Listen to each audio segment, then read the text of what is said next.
Ça y est, enfin, on assiste à une petite reprise du côté de notre indice préféré, le S&P 500, puisque au mois de novembre, eh bien, celui-ci a augmenté de plus de 5,81%.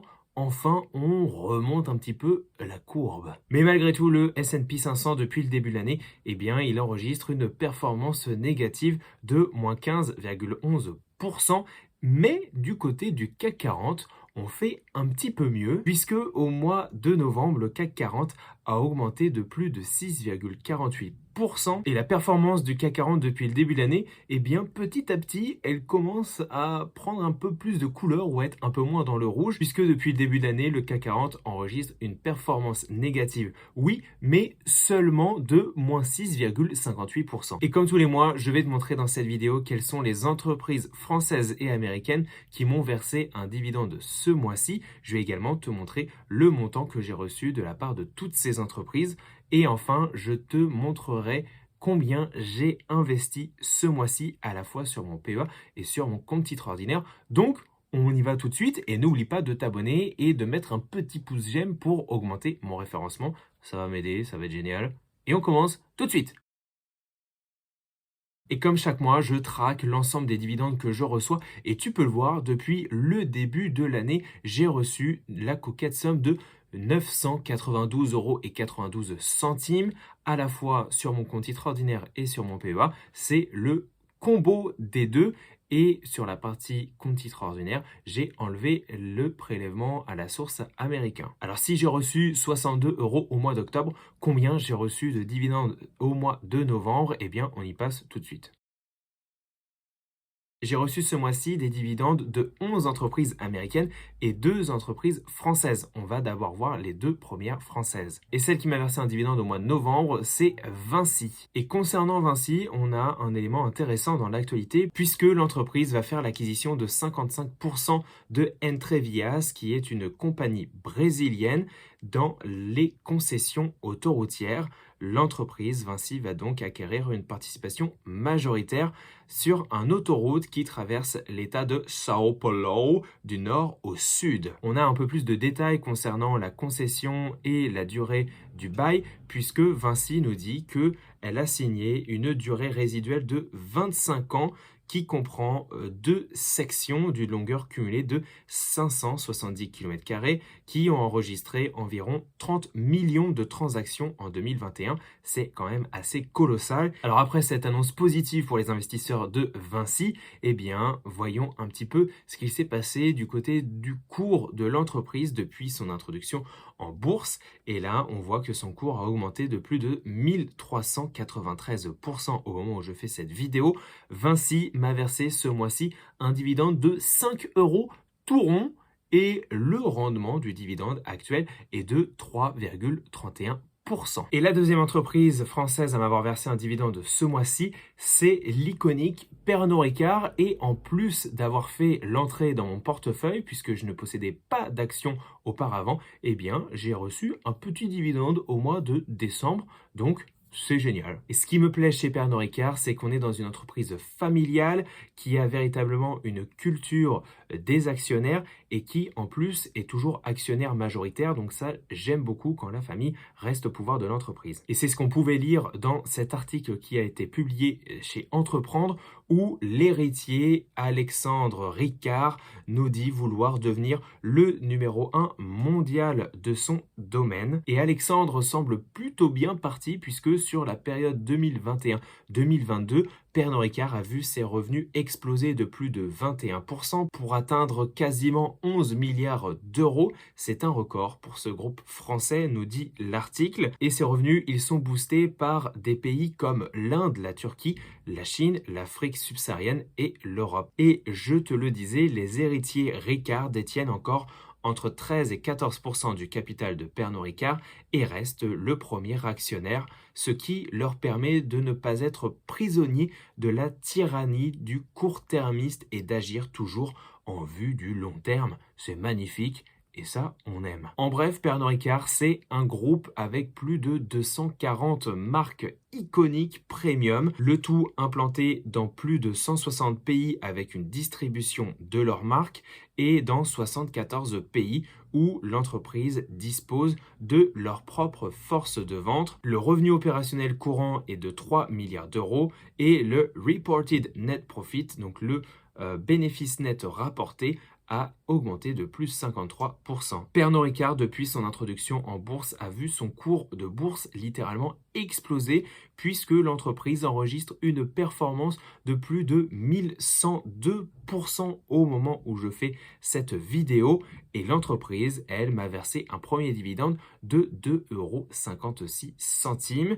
Le rendement actuel du dividende est de 2,16%. Et on continue maintenant avec les 11 entreprises américaines qui m'ont versé un dividende ce mois-ci. Je ne vais pas te les présenter dans le détail puisqu'il n'y a pas forcément énormément d'actualité. Donc je vais te montrer les entreprises qui m'ont versé un dividende et le montant de celui-ci tout simplement pour aller un petit peu plus vite, avoir un peu plus de cadence, tu vois. Donc l'entreprise américaine qui m'a versé le plus petit dividende, c'est XP World Holding avec un dividende de 0,31 centimes.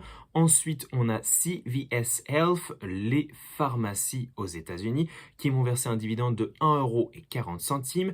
Ensuite, on a une entreprise qui est dans le secteur des semi-conducteurs et ce n'est autre que Texas Instruments qui m'a versé un dividende de 2,11 €.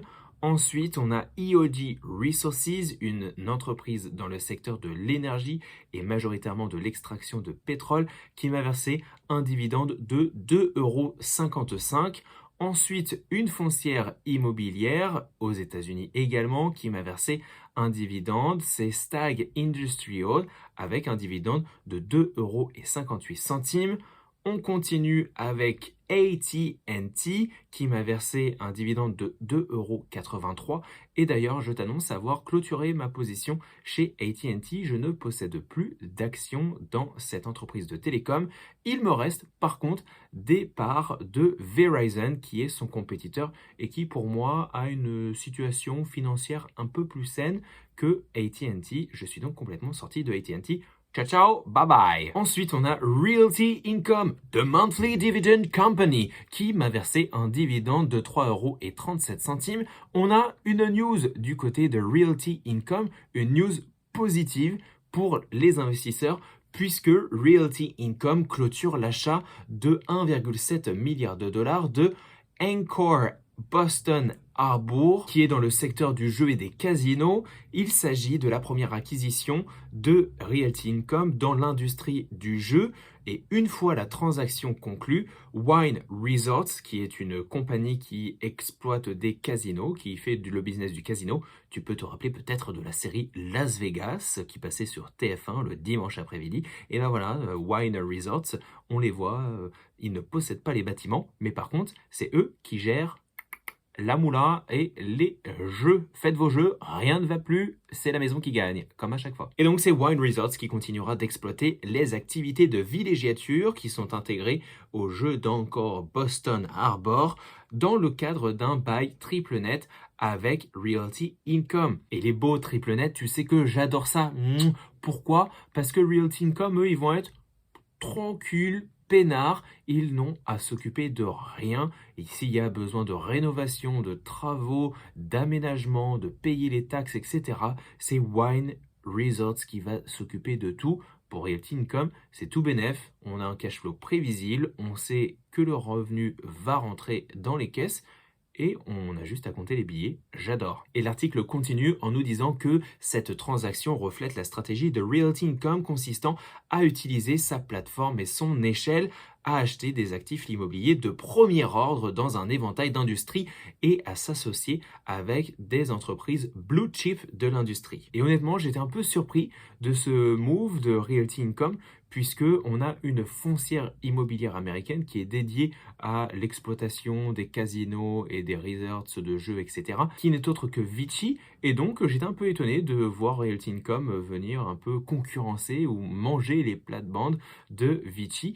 Écoute, à voir, on continuera de faire le follow-up au fur et à mesure du temps. Et en tout cas, moi, ça me fait plaisir de voir que Realty Income continue d'investir dans des biens qui vont lui rapporter de l'argent avec un bon cap rate, puisque depuis le début de l'année, Realty Income a investi 5,1 milliards de dollars, le tout dans plus de 760 propriétés et propriétés en développement ou en expansion. L'article nous précise que le volume d'acquisition pour l'année 2022 chez Realty Income est attendu à plus de 6 milliards de dollars. De très belles perspectives pour l'avenir de Realty Income. D'autant que le cours de Realty Income a eu tendance à pas mal baisser depuis le début de l'année. Il a continué à corriger et il a du mal à reprendre de sa superbe. Mais par contre, si on regarde depuis son introduction en bourse, là, on est sur une performance positive de plus de 653% au moment où je fais cette vidéo.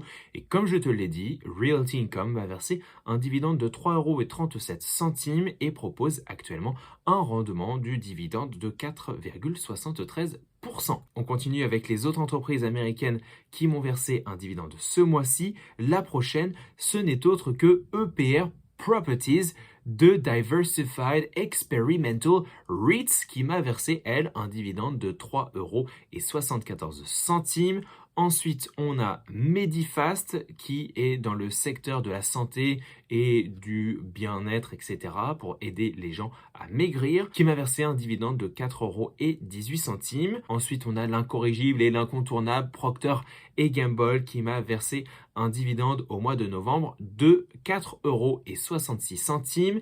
Et enfin, on clôture le versement de ces dividendes du côté de ces entreprises américaines par Verizon, qui est le concurrent de AT&T, qui m'a versé un gros dividende ce mois-ci de 5,55 €. Faisons maintenant le décompte pour voir combien j'ai reçu de dividendes au total ce mois-ci. Et j'ai donc reçu ce mois-ci sur mon PEA un dividende total de 7,56 € et sur mon compte titre ordinaire, j'ai reçu la somme de 33,48 €. Ce qui fait que j'ai reçu sur le mois de novembre un total de 40,84 €. J'ai donc atteint 43% de mon objectif puisque, je te le rappelle, mon but de départ au début de l'année, c'était de collecter 2400 € de dividendes. On sait déjà que ça n'arrivera pas, mais combien je vais recevoir jusqu'à la fin de l'année? Il faut que tu suives et donc il faut que tu t'abonnes pour ne rater aucune des prochaines vidéos. On termine l'instant pub. Et bien évidemment, ces dividendes, je les ai réinvestis et j'ai continué d'investir au mois de novembre. Sur mon PEA, j'ai mis 849,40 € dans différents ETF et entreprises françaises. En ce qui concerne mon investissement du côté de mon compte titre ordinaire, là j'ai quand même pas mal investi ce mois-ci puisque j'ai mis 1625,56 €. Au total, j'ai donc investi sur le mois de novembre 2474,96 €, soit plus de 23,7% de plus que mon objectif initial, puisque je te le rappelle, mon objectif est d'investir 2000 € par mois. Et voilà, on arrive donc à la fin de cette vidéo où je te faisais le débrief des dividendes que j'avais reçus au mois de novembre. N'hésite pas à aller voir la vidéo que j'ai faite pour savoir quelles sont les entreprises françaises à dividendes qui détachent leurs dividendes au mois de décembre. Comme ça, tu n'auras aucune surprise. Cette vidéo, elle va s'afficher ici ou là, je sais jamais. En attendant, je te remercie de ta fidélité et te dis à très bientôt pour une prochaine vidéo.